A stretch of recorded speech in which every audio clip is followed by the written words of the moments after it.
মা যেদিন মাটির নিচের আলু দিয়ে এভাবে চিংড়ি মাছ দিয়ে রান্নাটা করতেন, সেদিন আমরা ভাই বোনরা পুরো একদম কাড়াকাড়ি বাঁধিয়ে দিতাম।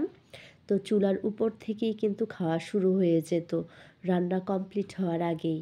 তো বোঝেন অবস্থা, এটা কি পরিমাণ মজার হয়। আসসালামু আলাইকুম। প্রতিদিনকার মতো নতুন আরও একটা ভিডিও নিয়ে হাজির হয়ে গেলাম। তো আশা করছি পুরো ভিডিওটার সঙ্গেই থাকবেন। তো এই আলুটাও আমাদের বাসার, তো আমার মা আমার জন্য পাঠিয়ে দিয়েছেন। তো এখন এখান থেকে আমি কিছুটা আলু নিয়ে খোসাটা সুন্দর মতো ছাড়িয়ে নিয়েছি। তো এখন আমরা যেভাবে মাংসের সঙ্গে আলু দিলে একটু চাকা করে কেটে নেই, তো ঠিক সেভাবেই আমি চাকা চাকা করে কেটে একটু ধুয়ে নেব। তো ধোয়ার পরে যে কাজটা করব সেটা হচ্ছে আলুগুলোকে আমি একটু ভাপিয়ে নেব।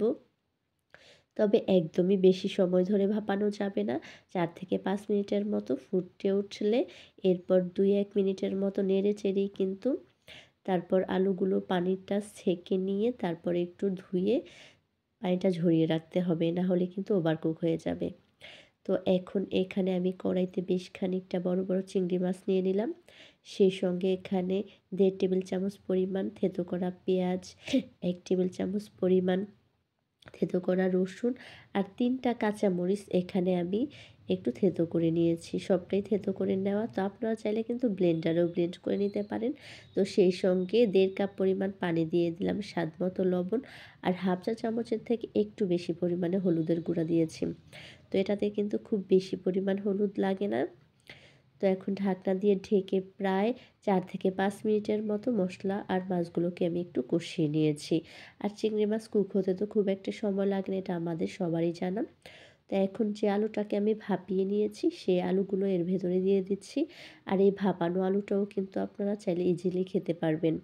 আর এই আলুটা একটু গলে যায় আর খুব দ্রুতই কিন্তু ওই আলুর থেকে এই আলুটা কুক হয়ে যায় আর একদম গলেও যায়। তো এখন একটু নেড়ে চেড়ে দিয়ে আমি ২ থেকে ৩ মিনিটের মতো জাস্ট একটু কষিয়ে নিয়েছি। খুব বেশি সময় ধরে কষাবো না।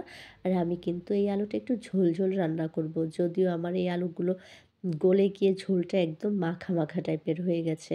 তো এখন আমি একটু কষিয়ে নিয়ে প্রায় ২ কাপের মতো আমি পানি দিয়ে দিলাম। আর এর এই যে আলু গলে যাওয়া যে ঝোলটা খেতে যে কি পরিমাণ ইয়াম্মি লাগে, গরম গরম ভাতের সঙ্গে মানে আর কিচ্ছু লাগবে না। মাছ মাংসের স্বাদকেও হার মানাবে এই আলুটা।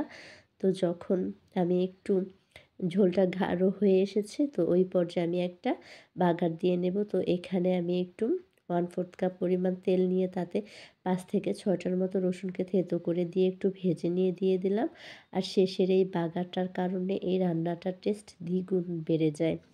এখন সব কিছু খুব সুন্দর মতো একটু মিক্স করে নিয়ে ধনিয়া পাতা দিয়ে নেড়ে চেড়ে নামিয়ে নিলেই রেডি ভীষণ মজার মাটির নিচের এই আলু রান্নাটা। তো ভালো লাগলে একটু শেয়ার করে দেবেন। সবাই ভালো থাকবেন, সুস্থ থাকবেন। আল্লাহ হাফেজ।